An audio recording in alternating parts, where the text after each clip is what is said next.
Hello and welcome back to Pocket Rockets, and previously on this channel I've reviewed an S15 made by Error 404, an S14 made by Diecast Masters, and today we are here with another S chassis, this one made by Inno64, and not just any S13, this one is a Rocket Bunny. So starting off with the package, we have a very nice matte finish on the package, and also package design wise, just very pleasing to the eyes. We have kind of a industrial vibe going on here. We got the exposed concrete in the backdrop.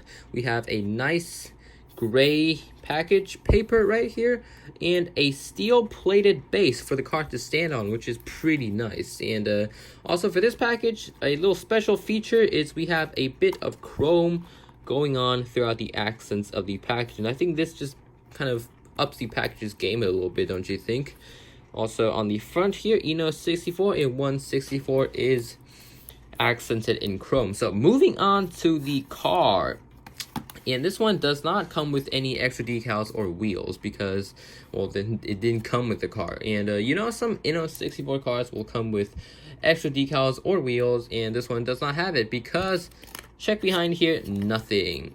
Okay, now actually taking off the acrylic display case and displaying the beast for the first time. Look at this. Alright, getting it onto the display stand right here. So the reason that I didn't review a Rocket Bunny S13 made by Inno64 a little sooner, because, well, this casting debuted about a few months ago, and the reason that I didn't buy one and review one was because, well, the first two releases I thought were, well, this is my hot take, a bit ugly. So the first release, what I mean by release is the order of release. So this is the latest release from Inno64, and the first two releases, well, the car was in baby blue, or you could buy one in matte black. And, well, the baby blue, I tend to like baby blue cars, but I've never really been a fan of matte black cars, so that's kind of, well, no matte black cars for me. So for the baby blue one, what's wrong with that? Well, I personally think that that one has way too many stickers. It just has way too many stickers. Like, literally on the side, there are literally like 10 stickers. We got like stands written on here. We just have a bunch of different logos, sponsors, etc. And it just doesn't stop there. Also on the hood, we have an excessive amount of stickers, and I think that that's just kind of overboard. So I waited and waited, and I really like the casting. I really like every generation of the S chassis, and, well, Inno64 finally released a plain version, or at least as plain as it's ever gonna get, with the Rocket Bunny S13. And with this version, the subtle blue and the very, very subtle two-tone just, man, it makes this car look so good. Like, look at this. It looks amazing. Alright, so we're going to start with the details of the car. So the front, we have the usual splendid Inno64 quality. We have the individual plastic pieces for the headlights, done very well, representing the S13's headlight relatively well. And for the blinker pieces, we also have a individual plastic piece. This is not a decal, so also just makes the car look that much more similar. And the front bumper is completely original by Rocket Bunny, so we have this more of a aggressive look. We have this big mouth right here, and inside the mouth we can see a huge radiator or intercooler, don't know which, radiator or intercooler.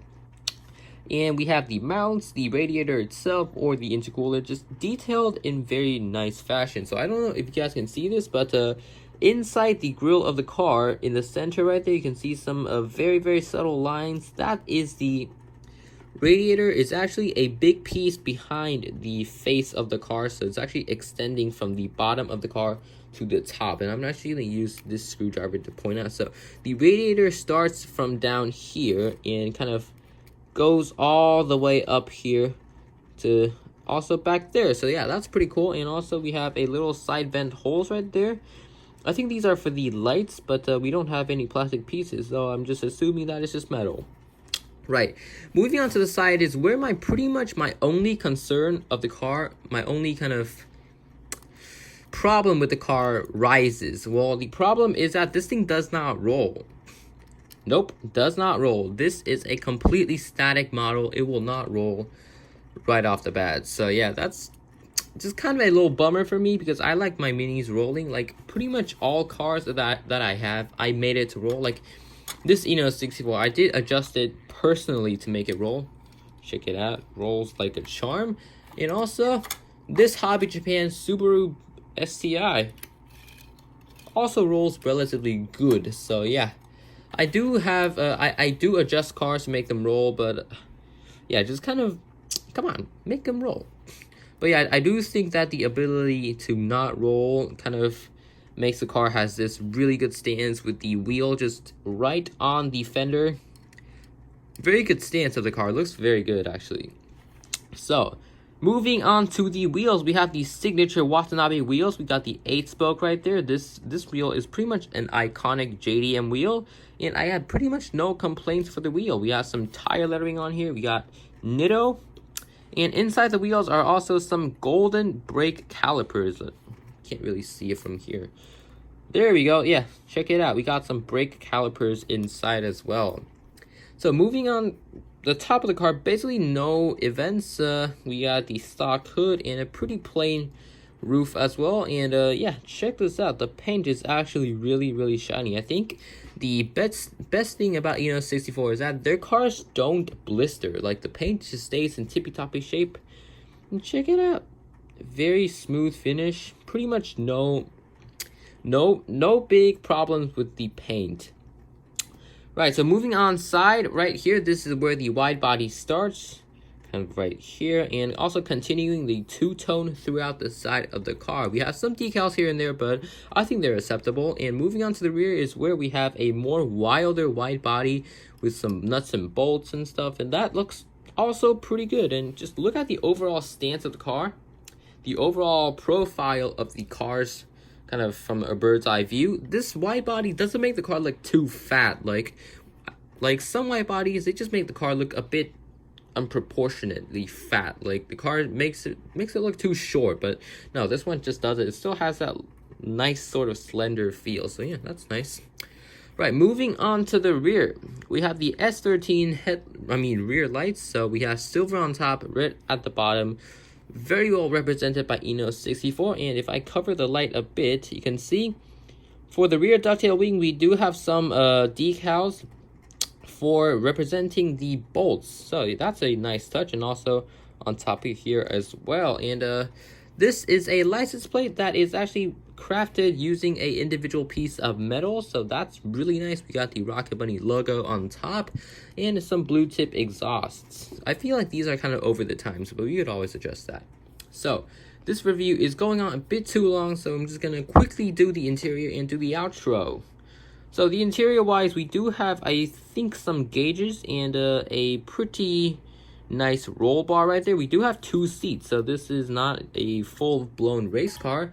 And the kind of the rear right here, I thought these were actually speakers when I first saw them, but I think these are just the plain kind of shell of the car without the carpet. So the rear is definitely more of a stripped out look. So yeah, I think this thing just, it's kind of a more race spec street car, which I respect. And yeah, I think overall this model is pretty nice. It does not roll though, sadly. Let me quickly demonstrate. As you can see, does not roll.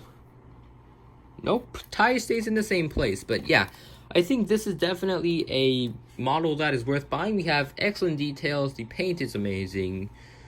Basically, the whole car looks very good, and for half the price that you pay for an ignition model, you could have a similar looking car, and this one arguably is better. All right, so that's basically Pocket Rockets. I hope you enjoyed this video. You can find me on Instagram at PocketRockets64, where you can find some interesting diecast photography, diorama stuff, and basically some customs. And please subscribe to my YouTube channel. It helps out a lot with the algorithm, helps me get a bit more recognition, and yeah, goodbye.